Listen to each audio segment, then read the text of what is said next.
monde en parle, l'émission qui va à la découverte des acteurs locaux du bassin menthonnais. Association, artisans, artistes, commerçants, au micro de Jean-Luc sur Radio Fréquence Méditerranée.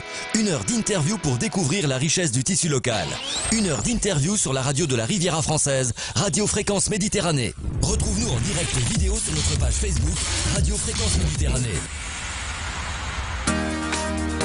Et allez, c'est parti, bonsoir à toutes, bonsoir à tous, bienvenue sur Radio Fréquence Méditerranée, fier et heureux de recevoir ce soir dans un nouvel épisode de Tout le monde en parle, monsieur Yvan Bertorello, ça y est j'ai bien prononcé, auteur de BD historique et qui vient nous présenter ce soir sa toute dernière BD, Notre-Dame de Paris, La Nuit du Feu. Bonsoir monsieur Yvan Bertorello. Bonsoir Jean-Luc et merci de me recevoir pour la seconde fois. Alors, qui n'est pas tout seul puisque de l'autre côté on a... C'était pas prévu, mais on est fiers de l'avoir avec nous. Et on l'a au téléphone, c'est monsieur Cédric Fernandez, le dessinateur de cette BD. Bonsoir, monsieur Fernandez. Allô? Allô? Normalement, il est avec nous. Allô? Allô? Oui, il est là. Voilà, ça y est, on l'entend. Bonsoir, j'en étais en train de dire bonsoir, monsieur Fernandez, dessinateur de la BD.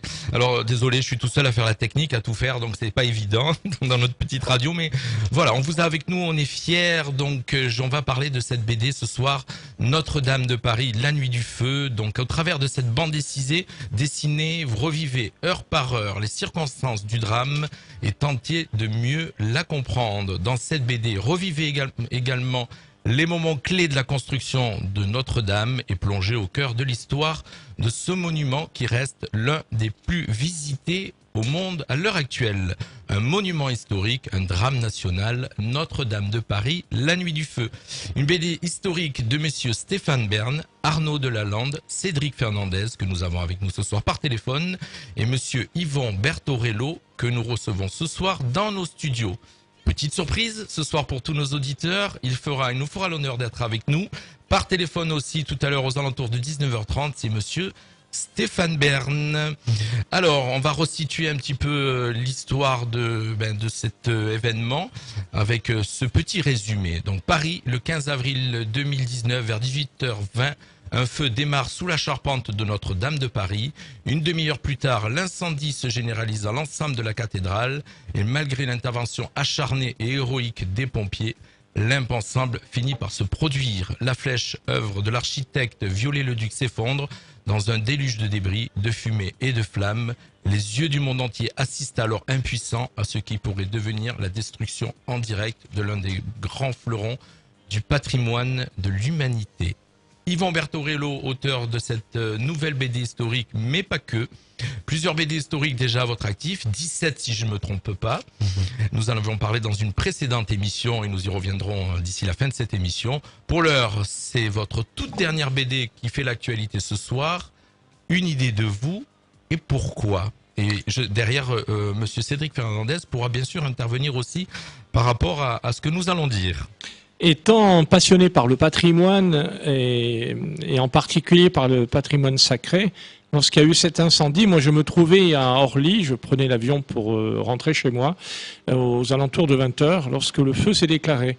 Et donc j'ai été saisi directement, j'ai vu les flammes sortir de cette cathédrale, ce monument incroyable, et j'ai été ému, mais de façon très négative. Évidemment, j'ai été saisi d'une grande crainte et je me suis dit, ça y est, on va perdre ce monument incroyable, ce grand patrimoine de la France et le patrimoine de l'humanité, Notre-Dame de Paris.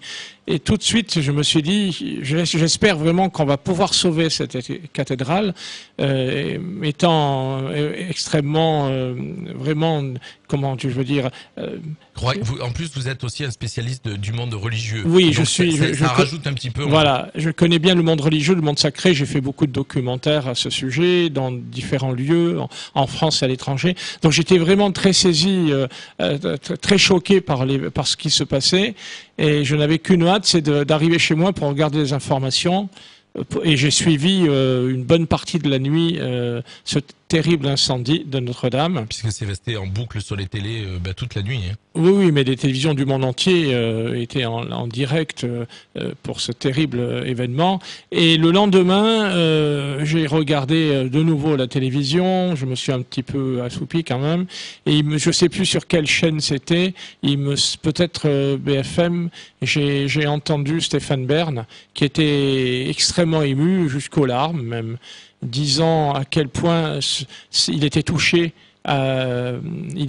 par ce drame. Et je me suis dit qu'il fallait faire quelque chose. Chacun utilise les talents qu'il a, ses cordes.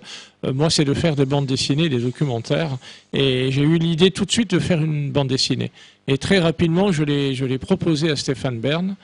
Et qui a accepté, hein, il pourra le confirmer, il a accepté tout de suite parce que ça avait du sens de lui proposer. J'aurais pu le proposer à d'autres, mais je pense que c'était vraiment Stéphane Bern qu'il fallait pour ce projet. Il a accepté. Ensuite, c'était pas très compliqué de trouver un éditeur conséquent pour porter ce projet. Étant donné que j'étais déjà auteur chez Glénat, je l'ai proposé à Glénat qui a accepté naturellement. Le projet est né très rapidement comme ça. Ensuite, j'ai proposé Cédric Fernandez. Alors, vous savez, le dessinateur, hein, oui, Cédric Fernandez est un dessinateur de talent. Il a déjà collaboré avec vous, si je ne me trompe pas. C'est ça, Cédric? Non, pas du tout. C'est la première fois. C'est la première fois? Il me semblait l'avoir vu sur d'autres BD. Alors, j'ai pas bien regardé. Non, Cédric, c'est la première fois, mais ça ne sera pas la dernière, puisqu'on commence un autre projet ensemble. Et puis, j'ai proposé aussi à Arnaud de Lalande, parce qu'il a vraiment beaucoup de talent pour le scénario. Je me suis dit, voilà la bonne équipe pour mener à bien ce projet. Il fallait des gens compétents techniquement, artistiquement, mais qui aient aussi cette sensibilité pour mener ce projet. C'est pas une BD ordinaire. On n'a pas fait ça comme on aurait fait une bande dessinée sur le football ou le rallye de Monte-Carlo. Oui, exactement. C'est vrai que c'est des faits historiques et puis c'était assez spécial. Alors Cédric Fernandez, donc je pensais qu'il avait, donc j'ai pas bien regardé, qu'il avait déjà travaillé avec vous. Donc c'est la première fois. Est-ce que Cédric, vous êtes spécialiste de ce type de BD ou c'était la première fois aussi, moi qui ne vous connais pas? Alors moi j'ai l'habitude de travailler sur des BD historiques. J'ai fait notamment une BD sur Saint-Exupéry, sur sa vie, une BD sur la Première Guerre mondiale. J'ai fait plusieurs choses comme ça, sur le paquebot Normandie et tout notamment aussi. Mais là sur un monument, vraiment c'était la première fois. Moi j'étais à Paris aussi quand le feu s'est déclenché. J'étais justement au rendez-vous avec mon éditeur Glénat.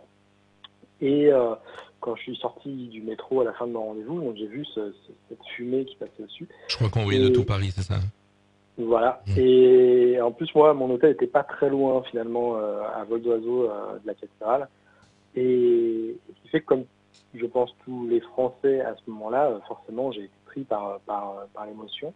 Alors, je suis pas croyant, moi. Mais par contre, voilà, Notre-Dame de Paris, c'est quand même... exact, de même pour moi, oui. Voilà, c'est une image emblématique de notre pays.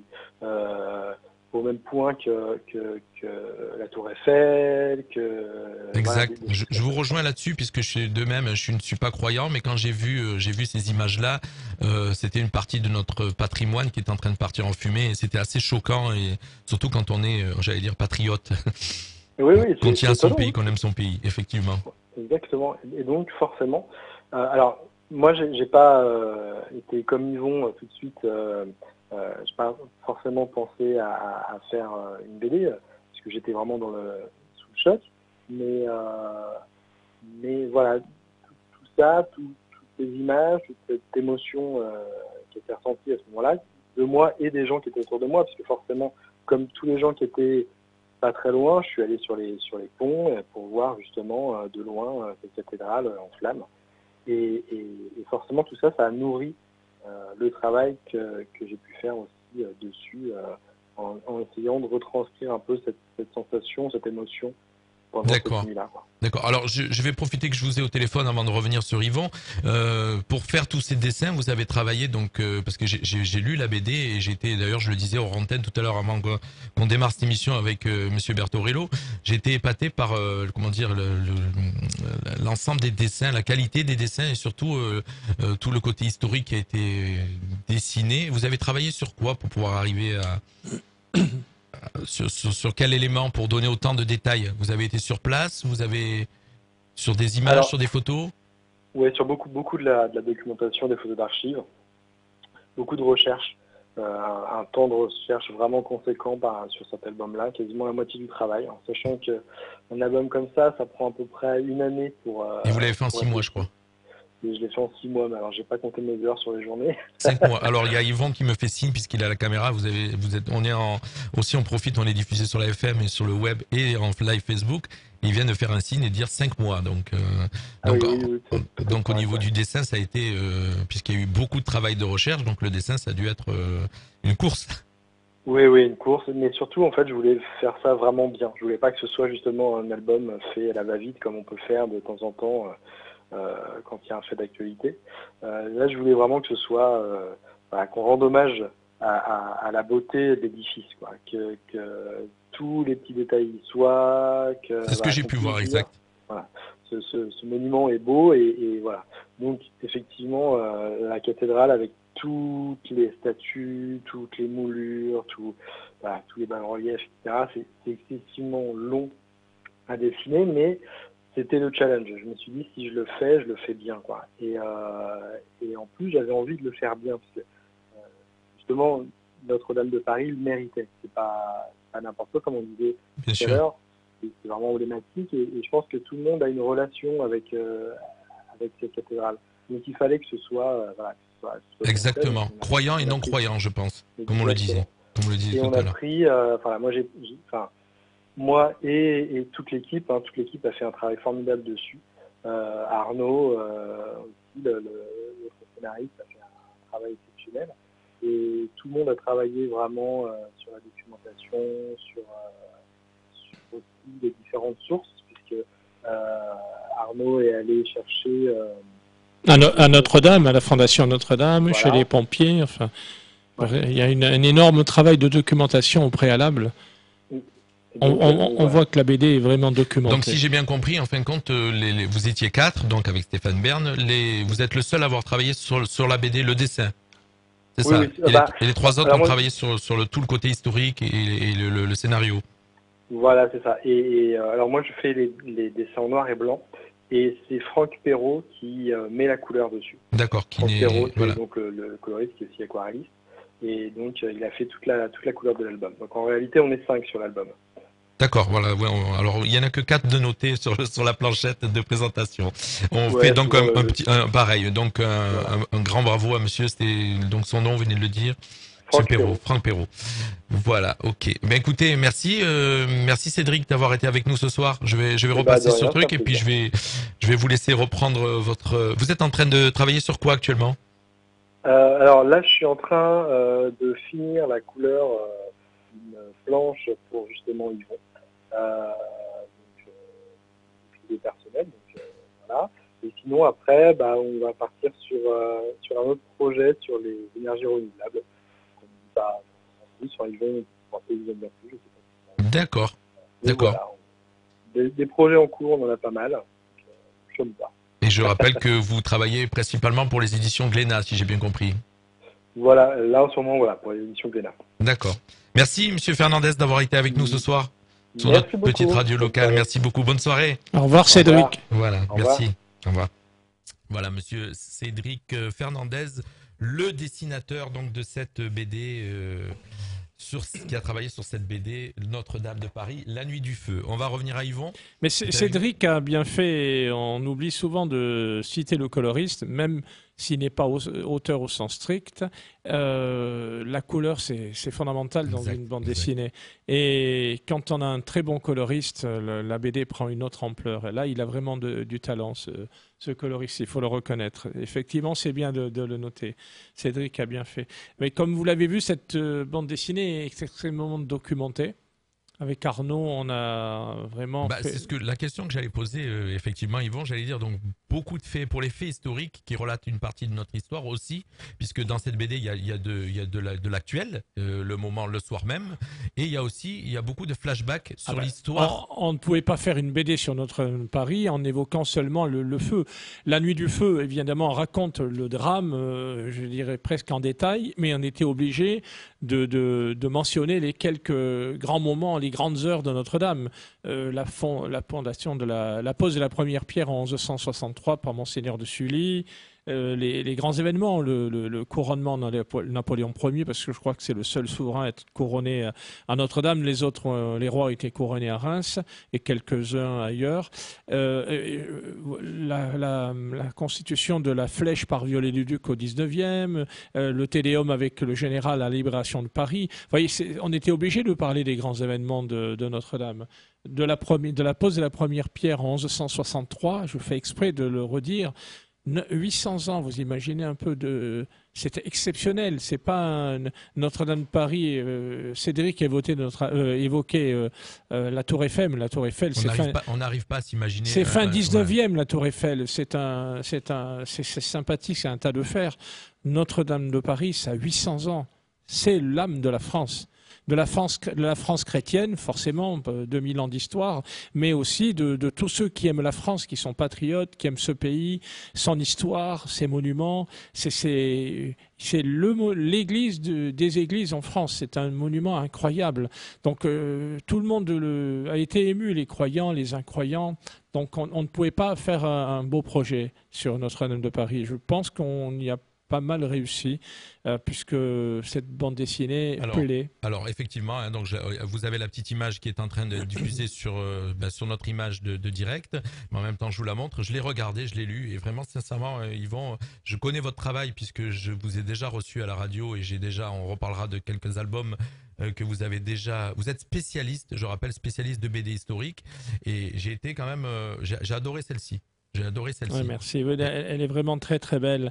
Mais on voit que le malin s'est acharné sur nous parce que, outre que Notre-Dame a failli partir en feu, notre bande dessinée devait sortir pour le triste anniversaire de l'incendie. Il y a eu la déclaration par le président de la République du premier confinement, et voilà qu'on a repoussé la sortie de la BD. Et ensuite, notre éditeur est sagement prévu le 4 novembre.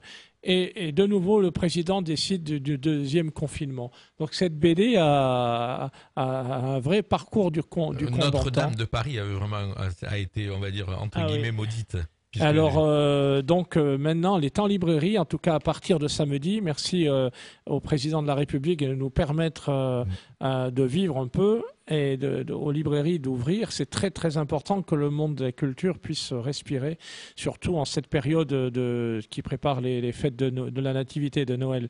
Donc cette BD sera en librairie à partir de samedi. On va reprendre des dédicaces, circuler, communiquer, parce que ce qui est important, et c'est important de savoir ça, cette bande dessinée se fait en partenariat avec la Fondation Notre-Dame, qui s'occupe de la restauration de l'intérieur, de l'entretien et de la restauration à l'intérieur. Il y a la Fondation du patrimoine qui s'occupe de l'extérieur, mais il y a tout l'intérieur. N'oubliez pas qu'on vit sous le régime de la séparation de l'Église et de l'État, de la loi de 1905. L'intérieur, c'est à l'Église catholique, en théorie, à s'occuper. Donc là, il y a cette fondation qui est d'utilité publique, avec laquelle nous avons un partenariat, et un pourcentage des ventes est directement reversé par l'éditeur. 1 euro, c'est ça, hein, voilà, 1 euro par BD. Donc, 1 euro par bande dessinée, c'est-à-dire 600 ventes, 300 000.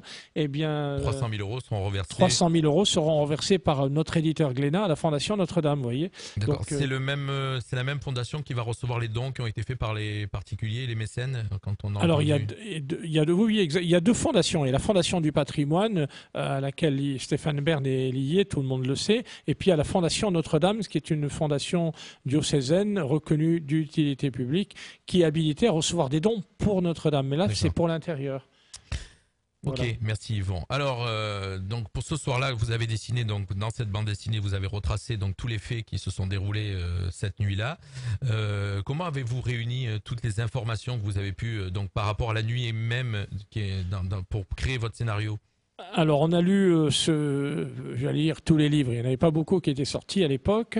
On a lu les livres qui existaient pour connaître l'histoire de Notre-Dame. On s'est documenté. On est allé voir les pompiers, les gens de la Fondation Notre-Dame qui nous ont mis en contact avec les personnes directes. Arnaud, il faut dire qu'il s'est vraiment attaché à cette tâche parce qu'il habite Paris. C'était plus pratique pour lui.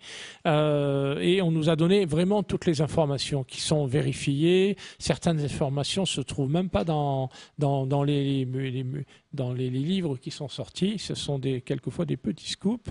Tout est vrai, évidemment, tout est entièrement vrai. On s'est renseigné auprès des pompiers également. Donc je veux rendre hommage, ça c'est important, je le fais chaque fois, rendre hommage aux pompiers, au corps des pompiers de Paris, qui a été extraordinaire. Vous me direz, ils ont fait leur devoir. Non, ils ont fait plus que leur devoir. Certains ont pris des risques très graves pour leur vie, vraiment. Oui, exact, c'est ce qu'on a pu voir. Oui, ils ont pris des risques au-delà de leurs obligations professionnelles. Ce sont des gens de grande bravoure, mais là, j'ai été ému jusqu'aux larmes. Je le redis encore, un grand hommage aux pompiers de Paris dans son ensemble, et en particulier aux pompiers qui se sont investis physiquement, qui ont pris des risques. On les a pas obligés. Sachant qu'ils ont malheureusement pas pu sauver la flèche, puisque c'était déjà trop tard. Ça, c'était trop tard. Ils ont sauvé l'intérieur et tous les reliques et tout les ce reliques, les œuvres d'art, etc. Ouais. Le Saint-Sacrement. Le Saint-Sacrement, c'est la présence réelle pour les catholiques dans le tabernacle. Ça, c'est l'aumônier des pompiers, le chanoine Fournier, qui est allé récupérer le Saint-Sacrement et prendre... D'ailleurs, on le découvre dans la bande dessinée. On le découvre dans la BD, il a une BD réaliste, et il est allé le chercher au péril de sa vie. Il a récupéré le Saint-Sacrement, mais aussi, évidemment, comme tout le monde le sait, la couronne d'épines. Qui est vraiment un objet très important pour les catholiques en tout cas. Alors moi, comme je disais tout à l'heure, malheureusement je suis pas croyant et je connais pas tous ces détails. Par contre, j'ai appris énormément de choses dans cette BD par rapport à l'histoire de Notre-Dame que je ne connaissais pas du tout. Donc, et puis toutes ces petites infos sur ce qu'il y avait à l'intérieur, tout ce qui a été sauvé, de la manière dont ça a été sauvé. En lisant cette BD, même les gens qui ne sont pas croyants, qui sont assez éloignés de toutes ces questions-là, vont probablement se rendre compte qu'on est incarné dans une histoire. Qu'on le veuille ou non, on ne peut pas renier notre histoire et l'histoire de la France est ainsi. Donc ça fait partie de notre patrimoine et je pense que c'était une chose importante de faire une BD pour le grand public. C'était aussi l'occasion de faire découvrir ce grand monument qu'est Notre-Dame de Paris à travers la BD. Alors tout à l'heure vous disiez Yvon qu'elle était extrêmement détaillée. Effectivement, j'ai même vu sur certaines images où vous abordez la réaction ce soir-là du président de la République, de son épouse, de son entourage, du Premier ministre. Comment avez-vous eu toutes ces infos ? Alors, on s'est documenté, on nous les a donnés. Donc, il y a eu plein d'articles de presse on a recoupé tout ça. Et on a eu des témoignages directs aussi de personnalités, donc qui nous ont confirmé toutes ces choses-là. Ça a été un gros travail. Ça, j'en profite pour remercier Arnaud parce qu'il s'est investi à fond. Je dois dire aussi que les personnes d'horizons tout à fait diverses, telles que Madame Hidalgo, le président de la République, Monseigneur Chauvet, le curé de la cathédrale, les pompiers, le général, les officiers, enfin tous ces gens-là m'ont ému, parce qu'ils étaient émus. Vous voyez, entre Hidalgo, Madame Hidalgo, la maire de Paris et le président de la République, il y a, tout le monde le sait, des différences de conviction. Et bien là, tout le monde était à l'unisson. Voilà, c'était extrêmement émouvant de voir tous ces gens-là et je pense que Madame Hidalgo était complètement sincère, le président, et n'en parlons pas, enfin tout le monde était... Il faut savoir que ça s'est passé à Paris et qu'ils y vivent, donc c'est vrai que pour nous, à distance, c'était peut-être pas le même impact. Ça m'a beaucoup touché, voilà, si Madame Hidalgo nous entend, je le lui dis, j'ai été très ému voilà, ça m'a beaucoup ému de la voir. De voir sa réaction. Sa réaction, oui, c'était sincère, il n'y avait rien de calculé, tout ça c'était vrai. Si je ne me trompe pas, c'est le monument le plus ancien de Paris, donc qui était touché, je pense. L'un des plus anciens, oui. Il y a une partie de la muraille plus ancienne, il y a les soubassements du Châtelet, tout ça, mais Notre-Dame, 1163. Bon, évidemment, il y a les ruines des thermes romains. Si Christine Didier, qui est l'archéologue de la Carfe, on va dire, de la Riviera, m'entend, elle va dire, mais alors, tu as oublié de citer cité Lutèce, les termes. Non, ça y est, les termes de Cluny, je les ai cités. Voilà. D'accord. 1000 ans avant Notre-Dame. On citera tout à l'heure d'ailleurs en fin d'émission tous les gens qui ont travaillé sur l'émission et puis aussi qui ont sur l'émission sur la BD et puis ce qu'ils ont aussi réalisé puisqu'on a tous ces documents nous ont été donnés. Alors avant d'avoir par téléphone monsieur Stéphane Bern, il est 19h24, on lui a promis qu'on serait là à 19h30 et on va essayer de tenir notre engagement. Pour écrire un tel scénario, Yvan, avec autant de détails, combien de temps il a fallu pour écrire le scénario, hein? Alors, normalement, pour un scénario historique, il faut se donner au moins 3 mois. Une fois qu'on a lu les livres, c'est documenté, il faut 3 mois. Là, il faut dire que ça a été rapide, hein. Je dois rendre hommage à Arnaud, qui a un talent fou. Il faut le dire, il a publié une 40aine de BD, je crois. On a publié ensemble notre première BD. Moi, j'en ai fait 17 et lui, il en est à une 40aine, je crois, peut-être un peu plus. Ça a été fait en 1 mois et demi. D'accord. Alors qu'il faut au moins 3 mois pour faire un scénario avec une fois qu'on s'est documenté. Là, ça s'est fait en moins d'1 mois. Qu'est-ce qui a fait que vous ayez voulu que cette bande dessinée elle soit faite aussi vite? 5 mois pour la totalité, 1 mois pour écrire le scénario? Parce qu'on voulait absolument, l'éditeur et nous voulions tous que cette bande dessinée sorte avant le premier anniversaire. Voilà, pour le triste anniversaire. Voilà. Oui. Je crois que c'est le 15 avril. 15 avril, et notre BD devait sortir le 1er avril, puisque c'est la journée de l'office en France, c'est le mercredi. Et malheureusement, le président, la semaine précédente, a décrété le confinement, donc merci à la Covid. Et on a dû tout annuler. Il y avait des grandes présentations à Paris, de la communication, des PLV, et ça a été repoussé en novembre. Et de nouveau, jusqu'à samedi prochain. Donc maintenant, on espère que c'est la bonne, que les gens vont en acheter beaucoup, non seulement ils font une bonne action, non seulement ils achètent un beau projet, une belle BD, ils font des cadeaux de Noël, mais ils font une bonne action parce qu'ils aident à la restauration de Notre-Dame. Notre-Dame de Paris. Donc une BD qui a été écrite, si j'ai bien compris, écrite à 6 mains. Stéphane Bern a travaillé aussi au scénario. À 6 mains, non, à 8 mains. Non, mais ça, c'est les dessins. Mais je veux dire, non, mais moi, vous savez, je sais partout. L'écriture du scénario, vous étiez 3. On va dire ça, oui, c'est voilà. ça. On va dire le ça. dessinateur, il était tout seul. Et il y avait le coloriste qui était tout seul. Voilà. Mais sinon, le scénario s'est fait à 3. Et donc, comme je disais, monsieur Stéphane Bern a collaboré à ce scénario. On va passer un titre musical d'un chanteur local, de monsieur Kavanoff, qui a écrit un très très beau texte en hommage à sa maman, ce qui va nous donner le temps d'appeler monsieur Stéphane Bern pour l'avoir avec nous dans quelques instants. 19h27. Normalement, on devrait l'avoir au téléphone. Voilà, on vous passe ce titre juste pour vous faire patienter le temps que monsieur Stéphane Bern nous rejoigne. Merci, restez avec nous. Vous êtes sur Radio Fréquence Méditerranée avec monsieur Yvon Bertorello ce soir comme invité qui nous présente sa BD, la dernière, Notre-Dame de Paris, la nuit du feu. Écoutez Fréquence Méditerranée sur le 96.6 FM à Menton, Castillon, Castellar, Sainte-Agnès, Gorbio et Roquebrune Cap-Martin.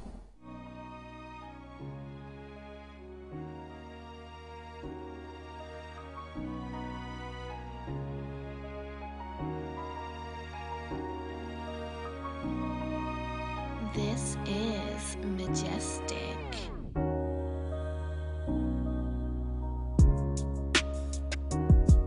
Tu m'apportais tard le soir, calmer toutes mes peines difficiles. Des moments insupportables, j'avoue maman, je suis pas facile. Bien souvent je t'ai fait de la peine, si tu savais comme je regrette. T'es ma mère, sache que je t'aime, mais sans toi je ferais du surplace. Merci de ce que tu m'apportes et de tout ce que tu m'enseignes. De jour en jour m'ouvre les portes du bonheur et de son succès. Grand respect à ta patience face à mes crises et sauts d'humeur. La meilleure des mamans que tout enfant voudrait avoir. Grâce à ton éducation, je suis poli, gentil, serviable. Merci de m'avoir inculqué toutes ces valeurs indispensables. Je me souviens quand j'étais petit, j'avais un grand vide dans le cœur. T'as pas hésité une seconde avant de me donner le tien.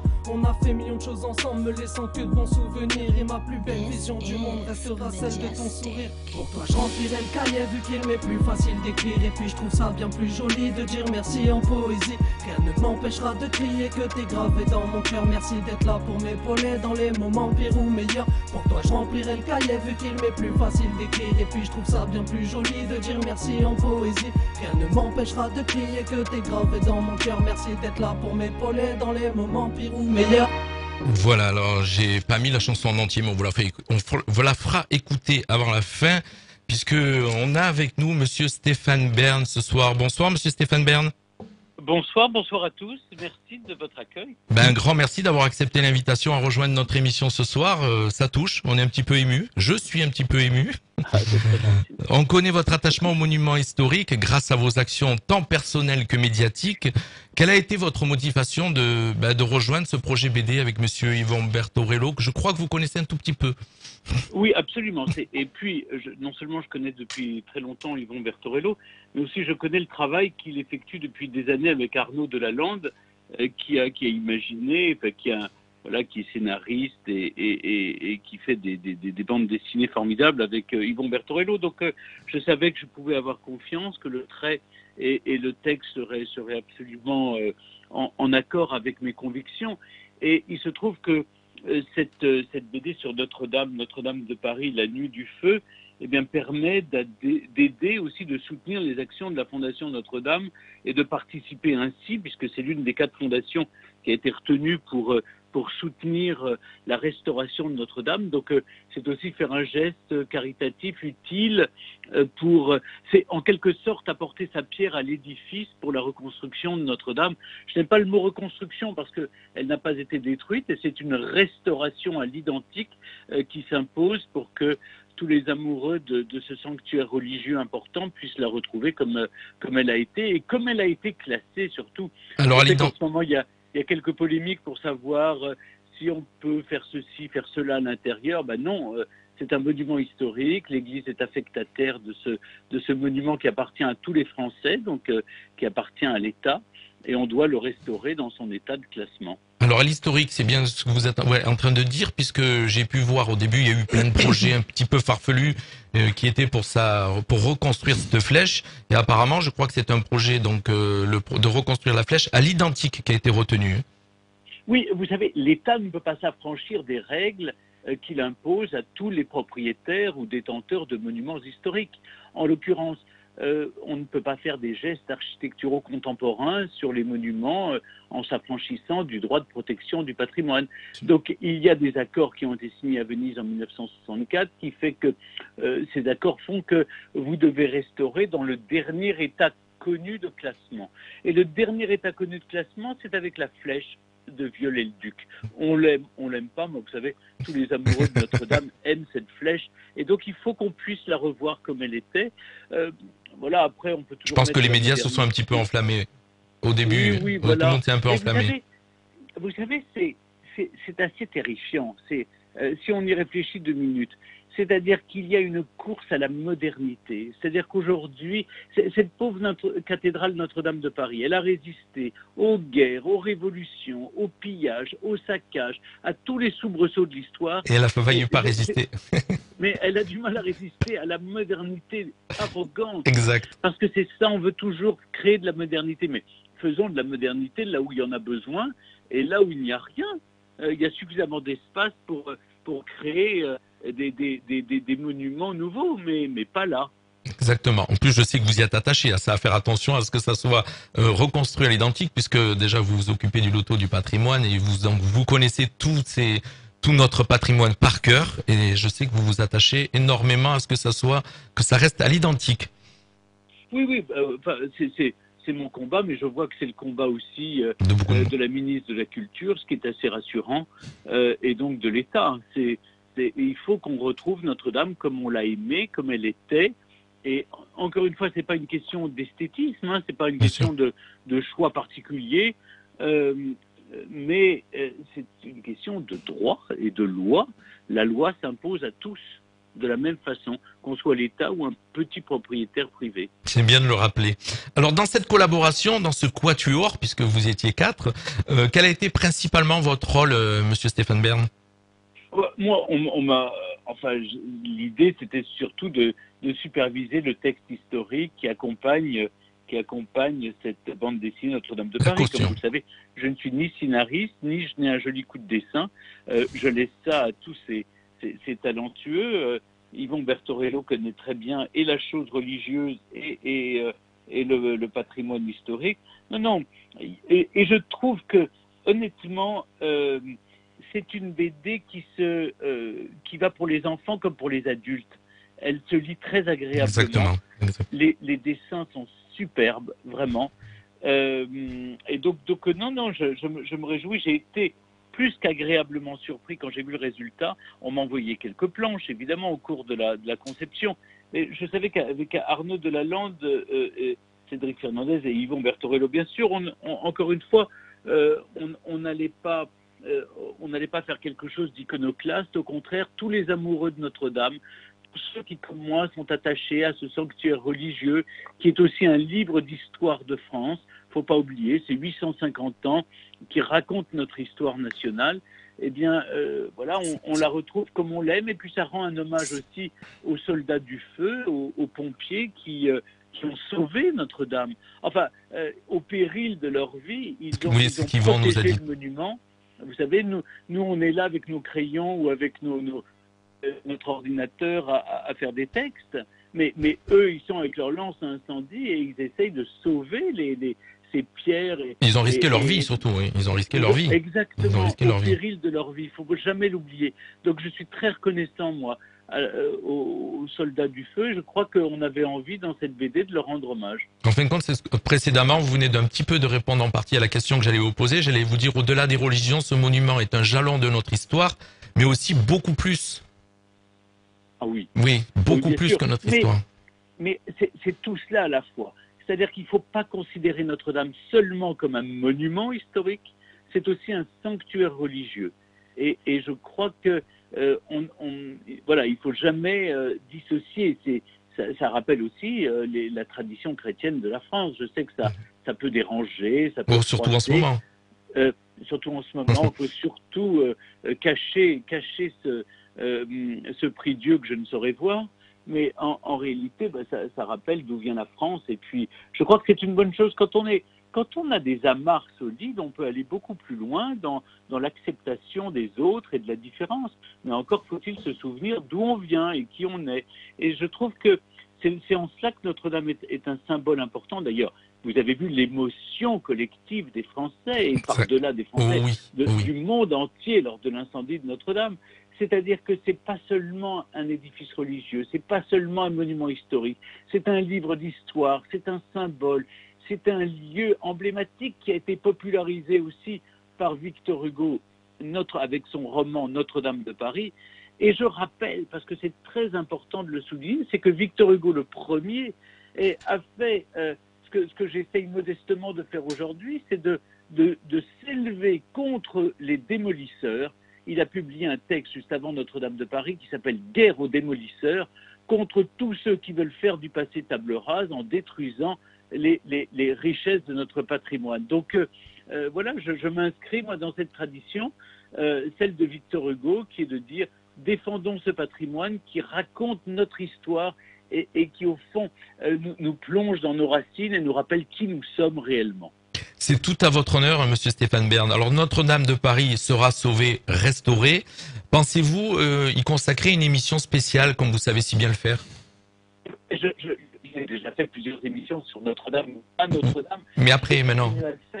Je vais continuer à le faire, puisque pour Noël, je vais animer le concert qui va se dérouler. Je tourne dans quelques jours à Notre-Dame de Paris, avec les conditions de sécurité requises et la lutte contre le plomb aussi, parce que c'est un autre combat. Mais oui, je pense que je serai amené dans les années qui viennent, jusqu'en 2024, à consacrer du temps, de l'énergie, mais avec grand bonheur, parce que c'est un lieu qui m'émeut d'autant plus que j'ai eu la chance, avant l'incendie, de me retrouver et dans la flèche et dans la forêt qui a brûlé. Et je vous assure que mes larmes qui ont jailli au moment de l'incendie elles étaient incontrôlables. C'était comme si quelqu'un de votre famille, voilà. Plus profond, oui. Voilà, je pensais comme si quelqu'un de votre famille, ça touchait votre famille. Exactement. C'était ça. Vous savez, je crois que ça a touché tous les Français, comme s'ils avaient. Vous savez, on pense toujours que nous sommes on devrait se souvenir que nous sommes de pauvres mortels, mais on pensait que ce monument était immortel et qu'il nous survivrait et que nous passions, simples passeurs du temps. Et en réalité, elle a failli disparaître et ça, c'est contre la nature. Exactement. Et puis donc je souligne aussi que tout à l'heure le disait Monsieur Yvon Bertorello que 1 euro sera reversé par chaque BD vendu donc à la Fondation Notre-Dame de Paris. Vous y avez aussi participé à cette idée ou c'était c'était votre idée? C'est ce qui aussi me fait accepter. Oui, C'est-à-dire d'accord. au bout d'un moment, on sait pourquoi on fait les choses. On fait les choses parce que on a envie de participer à l'effort collectif, comme je vous le disais, d'apporter sa pierre à l'édifice et de faire des choses utiles dans la vie, pas toujours. Il n'y a pas que la valeur marchande des choses. Exactement. C'est essayer de donner un peu, voilà, de témoigner sa générosité, comme les Français l'ont fait d'ailleurs pour Notre-Dame. Ils se sont montrés plus que généreux. Eh bien, écoutez, merci. Alors, Yvan, vous voulez dire un petit mot à Monsieur Stéphane Bern? Ah bah, vous connaissez très bien. Il était là sagement, il vous écoutait sans dire un mot. J'ai eu l'occasion de remercier Stéphane. Je le remercie encore vraiment. Son implication pour la sauvegarde du patrimoine est inégalable. Vraiment, du fond du cœur, un grand merci encore, Stéphane. Merci à toi, cher Yvan. Mais Et puis, pour une fois, évidemment, j'étais tellement bavard que je lui ai cloué le bec. Bah, tu pourras plus dire que je suis le plus bavard. Non, mais j'aime donc. En tout cas, merci. Nous avons merci une partie de votre temps. De votre invitation. Je rappelle donc, Monsieur Stéphane Bern, qu'on pourra vous retrouver donc sur France 3 le mardi 8 décembre à 1h41 dans une nouvelle émission Secret d'Histoire. Vous aborderez l'histoire de Charlotte et Maximilien. C'est ça? En ce moment, vous savez, tous les lundis soirs aussi, le prochain inédit passe le 14 avec une spéciale sur Beethoven, les 250 ans de sa naissance. Mais il y a pratiquement tous les lundis soirs un secret d'histoire. Donc merci à tous les fidèles qui me suivent semaine après semaine. Alors, écoutez, vous avez énormément fidèles parce que dans notre petite ville de Menton, mais je crois que vous la connaissez parce que vous y êtes déjà venu, puis vous venez souvent dans notre région. D'ailleurs, on espère que la prochaine fois que vous viendrez, je crois que vous devez venir à Monaco, donc vous ferez un petit tour, venir nous voir avec Yvon. Ça nous ferait vraiment plaisir. Et puis mon épouse m'a dit, dis-lui vraiment que je l'adore. Donc voilà, je passe la dédicace. Vous remercierez madame votre épouse de ma part. Voilà, et puis on a reçu énormément de messages ces jours-ci quand on a annoncé l'émission. Vraiment, je crois que vous êtes vraiment dans le cœur des Français, Monsieur Stéphane Bern. Je les remercie à travers vous et merci à tous. Merci encore. Merci, Monsieur Stéphane Bern. Bonne soirée. À bientôt. À bientôt, bonne soirée. Au revoir, merci. Au revoir. Au revoir. Au revoir. Monsieur donc Stéphane Bern qui nous a fait l'honneur d'être avec nous ce soir dans notre émission. Voilà, écoutez, il est adorable, il est simple et vraiment donc comme on l'aime, les gens comme on les aime. C'est ça, Yvon? Oui, effectivement, c'est vraiment une très très bonne personne. Voilà. On va dire ça. Voilà, qui a participé et cautionné cette jolie BD que je vais remonter encore à notre caméra puisqu'on est encore ensemble 18 minutes, il est déjà 19h42. Donc cette BD, donc un monument historique, un drame national, Notre-Dame de Paris, la nuit du feu. Voilà, on va revenir sur cette BD, il nous reste encore quelques minutes et puis on parlera aussi des projets qui arrivent. Donc des détails visuels assez poussés sur l'ensemble des planches de la BD. Donc tout à l'heure, oui, j'ai eu la réponse. Sur quel support avez-vous les dessinateurs ont travaillé? Je ne savais pas que j'allais avoir le dessinateur en direct ce soir. On l'a eu. Il nous a parlé donc des photos, des films, des plans. Il a été chercher tout ceci pour pouvoir travailler donc et donner ces dessins magnifiques. Donc je profite pour ouvrir un petit peu la BD face à la caméra et vous donner un petit peu envie d'aller l'acheter surtout, puisque Yvon nous disait elle sera en librairie dès ce samedi. Dès ce samedi, et dans notre région, il y aura plusieurs dédicaces organisées. Samedi matin, je serai toute la journée à la Turbie. Le 12 décembre, je serai à Monaco, à la librairie Alphabet, à la Condamine. Il y a une dédicace qui est prévue également le mercredi 3 décembre ou le 2, je ne sais plus, le mercredi. En tout cas, la librairie, la maison de la presse, Jardin Biovès à Menton. Il y en aura une, la date va être confirmée au Mandarin, à Roquebrune, dans cette magnifique librairie des Mandarins. Et puis, je serai à Roquebrune le 5 décembre. Non, pardonnez-moi, à Antibes, à la librairie de bande dessinée dans Antibes le 5 décembre. Alors c'est une édition, donc je rappelle une BD qu'on trouve aux éditions Glénat qui se commercialise au prix de 14,95 € et ça peut faire un très beau cadeau de Noël pour ceux qui aiment les BD historiques. Alors comme je le disais, on l'a dit, je l'ai dit au début et je le répète pour ceux qui nous rejoignent, je suis pas croyant mais j'ai été Vraiment, je vous le dis, Yvon, hein, je connais vos BD maintenant, hein, donc je lis très peu de BD, à part, je vais dire, les Tintins et les... Mais alors, j'ai été épaté par votre travail, et du coup, j'y ai pris goût. J'ai pris goût, et donc du coup, j'attends les nouvelles. Ah oui, il y en a beaucoup d'autres. D'ailleurs, on a oublié de citer, quand on a eu Stéphane Bern tout à l'heure, on a oublié de citer que vous avez fait une BD aussi sur lui. Alors, j'ai pas une BD sur lui. J'ai fait un livre illustré avec voilà, lui sur les princes, qui est un très bel ouvrage chez Hugo et compagnie. Et puis, on a un autre projet sur la dynastie des Grimaldi, toujours avec Stéphane Bern. Donc, je le dis puisqu'on est dans la région des Grimaldi. C'est même Menton, c'était un territoire proprement Grimaldi jusqu'au 19e siècle. À la sortie de l'autoroute, il y a un emplacement qui est marqué des Grimaldi. Territoire Grimaldi. Territoire voilà. des Grimaldi, exactement. Ouais. Alors c'est une BD qui s'adresse à tout le monde, Yvon. Hein. C'est une BD grand public, on l'a assez dit, c'est pas une BD pour les croyants, c'est une BD vraiment grand public. Croyants, athées, spécialistes du patrimoine, pour des gens qui ne lisent pas, pour les adolescents, pour les adultes, c'est vraiment pour tout public, c'est incroyable. Et c'est un très beau cadeau de Noël. Une très bonne œuvre. Franchement, achetez-la. Vous allez aider à la reconstruction de Notre-Dame. Même si c'est une pierre symbolique, comme l'a dit Stéphane, eh bien, c'est une petite pierre par petite pierre qu'on restaure l'édifice. Voilà. On le restaure, comme a dit Stéphane. Oui, on ne le reconstruit pas. C'est exactement ça. Franchement, je suis sur la même longueur d'onde que Stéphane Bern quant à savoir s'il faut restaurer de telle ou telle autre façon. Donc, il faut restaurer à l'identique.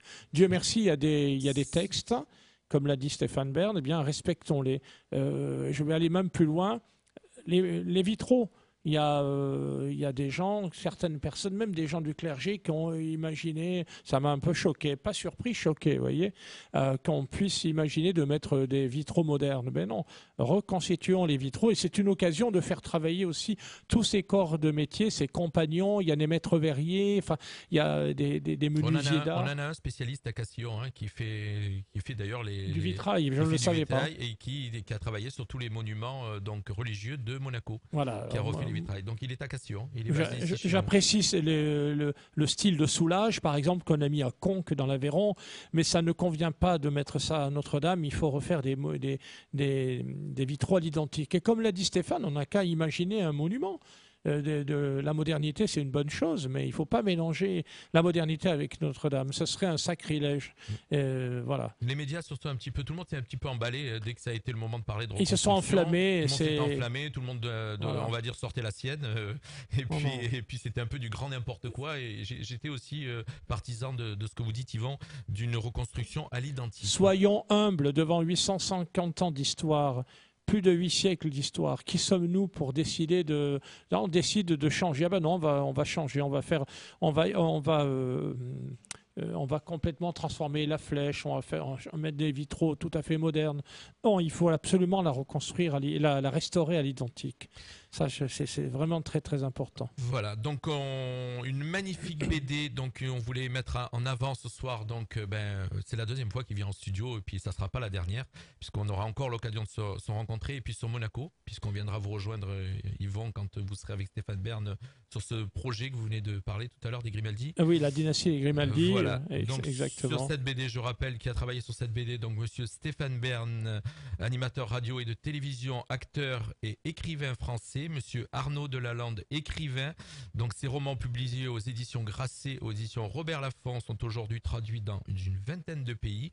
Il est également scénariste de BD, auteur chez Glénat de Codex Sinaiticus, Le Dernier Qatar ou encore Surcouf et Viravolta.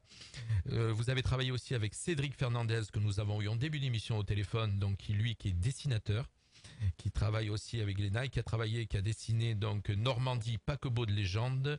Il a dessiné aussi plusieurs séries placées sous le signe de l'aviation, Le vol des anges, Saint-Exupéry et Faucheur de vent.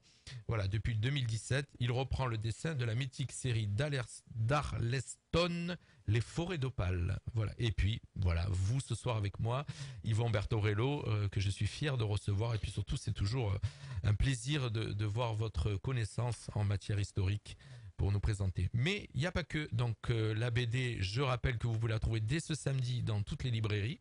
les grandes librairies, en tout cas Maison de la Presse, la Fnac, et toutes ces librairies-là, vous la retrouverez.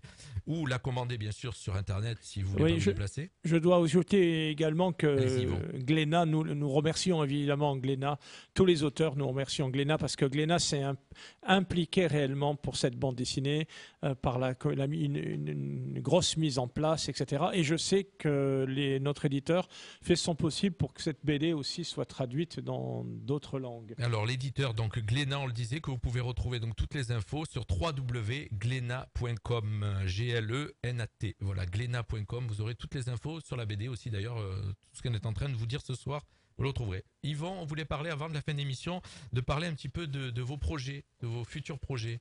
Ah bah Dieu merci, il y en a pas mal. Donc vous savez qu'il y a la série, puisqu'on est sur la rivière, on est dans la Riviera, la série Adromam qui raconte. Alors je les ai là ici, voilà, on va les montrer à la caméra. Donc il y en a deux qui sont d'ailleurs vraiment écrits avec ça parle de chez nous. Hein. Voilà, c'est refaire vivre les monuments romains de notre région, et pas que de notre région, mais ça commence ici. 2 premiers tomes sont sortis, le Trophée d'Auguste à la Turbie, le Canal de Marius à Fosse, et là on est en train de faire le 3e tome, on revient dans notre région, ça sera de nouveau à la Turbie, à Aise. J'en profite pour remercier le maire d'Aise, qui a été qui a soutenu le tome 3. On va parler du fameux trésor d'Aise, les gens découvriront ce que c'est en achetant la BD. Et à la Turbie, nous revenons à la Turbie, cette fois-ci non pas pour parler du Trophée d'Auguste, mais du fameux camp romain qui était situé à ce qu'on appelle aujourd'hui, l'endroit qu'on appelle la tête de chien. En fait, c'est la tête du camp. Et donc, on va raconter tout ça. Il y a aussi la mairie de Cap d'Aille qui est partenaire de cette BD, puisqu'on va parler des meules romaines. Donc, le 3e tome s'intitulera le camp romain. Donc il y a la Turbie, Cap d'Aille et Aise, et puis évidemment la Trinité, la mairie de la Trinité, puisque c'est un lieu de passage depuis la nuit des temps, le vallon de la Gué, sur la commune de la Trinité. Le maire de la Trinité a été formidable. Tout de suite, il a soutenu notre projet. On va reconstituer la fameuse route romaine qui permettait de rejoindre Chemenelum Cimier. Alors, Yvan, donc c'est bien que vous signalez qu'il y a certains maires qui soutiennent vos projets. Alors c'est très simple, pour soutenir le projet d'Yvan Bertorello sur une BD, ça veut dire préacheter des BD. Voilà, Yvan présente le projet donc de l'écriture de cette BD, du scénario et de ce qui va y être dit. Et les maires des communes qui sont partenaires, donc en fait, préachètent des BD qui vont être offerts certainement aux enfants des écoles ou qui vont diffuser. C'est le cas de Adromam, par exemple, le Trophée d'Auguste. Les enfants découvrent leur patrimoine de façon ludique. Parce que c'est très compliqué aussi de motiver aujourd'hui les enfants, les adolescents et même les adultes à l'histoire. Si on peut le faire de façon ludique, ça c'est vraiment l'idéal. Et la BD, ça touche un très large public, toutes les classes sociales, toutes les générations, et on peut se cultiver tout en se divertissant. Donc c'est l'objet de cette série Adromam. Le tome 3 sortira pour les jeunes du patrimoine. Donc je remercie encore les 3 maires, Monsieur Raphaël, le maire de la Turbie, le maire d'Aise, et puis le maire de Cap d'Aille et le maire de la Trinité, les 4 maires qui ont soutenu ce tome 3 parce qu'ils savent que c'est très important de valoriser le patrimoine de cette façon. Donc ça, c'est une série qui marche bien. On a déjà dans un coin de notre tête le tome 4. Alors dans cette série, je ne peux pas ne pas citer les auteurs. Éric Stoffel qui est brillant, Serge Scotto, Michel Alali, Frédéric Alali, Michel Spinoza, donc ce sont une équipe qu'on a constituée qui vont nous permettre de développer cette belle série. Et puis sur le trophée d'Auguste de Lalande, Monsieur Prolongeau. Et puis il y avait Boris Tilijanchik. Voilà, ça c'était uniquement sur le tome 1. Et puis on a une équipe étoffée pour poursuivre cette série. Évidemment, on ne peut pas ne pas citer Christine Didier, qui est une scientifique, qui est archéologue, spécialiste de l'époque romaine, et qui nous conseille sur toute la série. Elle est vraiment remarquable. En plus, elle est très sympathique, très accessible. Ça, voilà. Mais il n'y a pas que cette BD Adromam. Hein. On a plusieurs projets bandes dessinées qui vont sortir en 2021. c'est ça, en 2021.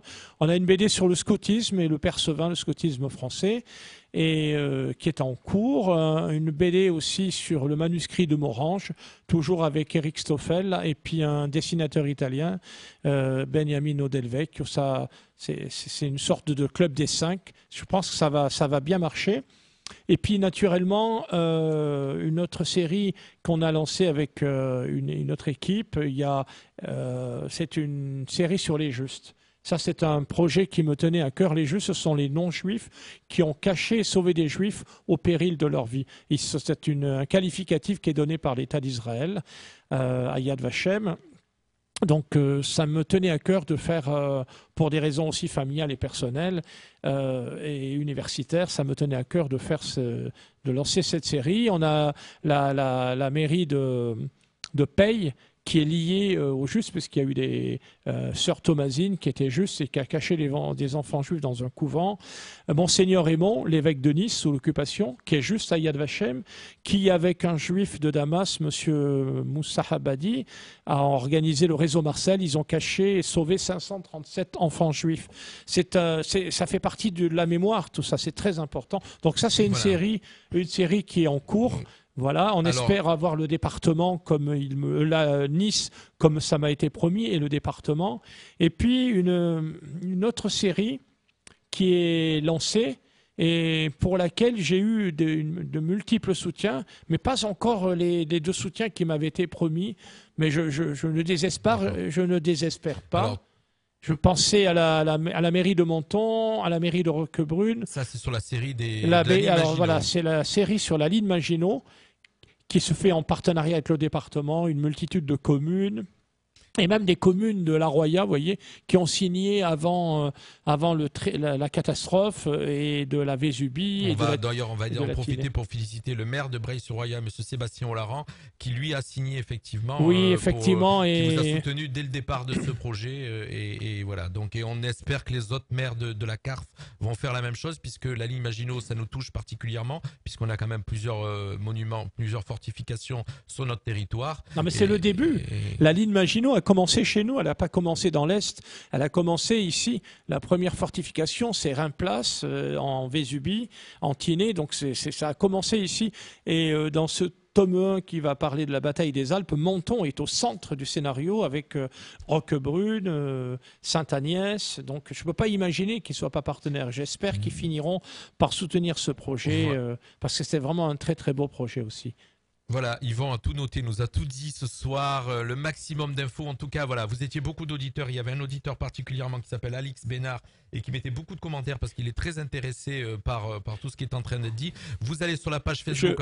Je voudrais ajouter une dernière chose aussi, parce que je l'avais oublié. Il y a parmi les projets qui vont sortir en 2021, il y en a un qui est très important pour la région. C'est une bande dessinée sur Sainte Dévote. Et Sainte Dévote, donc c'est la patronne de la principauté de Monaco, de la Corse aussi, de la famille princière. Cette BD se fait grâce à des gens formidables, 2 mécènes. Je ne peux pas ne pas les citer. C'est messieurs Roger Rossi et Guy Boscali, qui sont 2 monégasques et qui soutiennent le patrimoine autant qu'ils le peuvent. Et ce projet-là, c'était un projet qui leur tenait à cœur. Et ça m'a fait vraiment... J'étais vraiment ravi de le faire avec eux. Donc, ce sont les mécènes de ce projet. C'est grâce à eux que ce projet sort. Et il se fait entre autres avec Eric Stoffel. Et il sortira à la fin de l'année, courante de l'année 2021. Et on espère avec une préface du prince souverain, Sainte Dévote, voilà. Merci Yvan, vous avez bien compris qu'Yvan, si c'est pas un souci de faire 2 heures d'émission avec lui, et il en connaît tellement que voilà. Donc merci en tout cas Yvan Bertorello d'avoir été une nouvelle fois avec nous ce soir, de nous avoir présenté donc particulièrement cette BD Notre-Dame de Paris, La Nuit du Feu, donc celle qui est l'actualité, qui sort ce samedi, donc grâce à l'ouverture des librairies, donc qui réouvre. Et puis toutes les infos, puisque Yvan vous a donné énormément d'infos là dans les 3 dernières minutes, donc toutes ces infos vous allez sur sa page Facebook, Yvan Bertorello, et vous les retrouvez, ou bien sûr, donc parce que la plupart de ces BD sont sur des éditeurs différents, donc c'est pas évident de retrouver toutes les BD puisqu'elles sont à plusieurs endroits. Mais par contre, sur sa page Facebook, vous aurez la photo de toutes les BD, puisque j'ai été faire un petit tour et je le connais. Il y a toutes les BD qu'Yvan Bertorello a écrites, puisque je rappelle qu'Yvan Bertorello est un auteur de bande dessinée spécialisé dans la bande dessinée historique. Donc voilà, ça peut être aussi ludique, hein, puisqu'il y en a qui sont quand même sur base de romans, il y en a c'est des faits réels, et donc ça peut être autant ludique que historique, et surtout, vous allez y passer un très bon moment. Donc ceux qui nous ont écoutés ce soir, soit sur le web, soit sur la FM, ou qui nous ont suivis en live Facebook, je vous invite à aller faire un petit tour sur la page, je rappelle, de monsieur Yvan Bertorello. Vous aurez toutes les infos.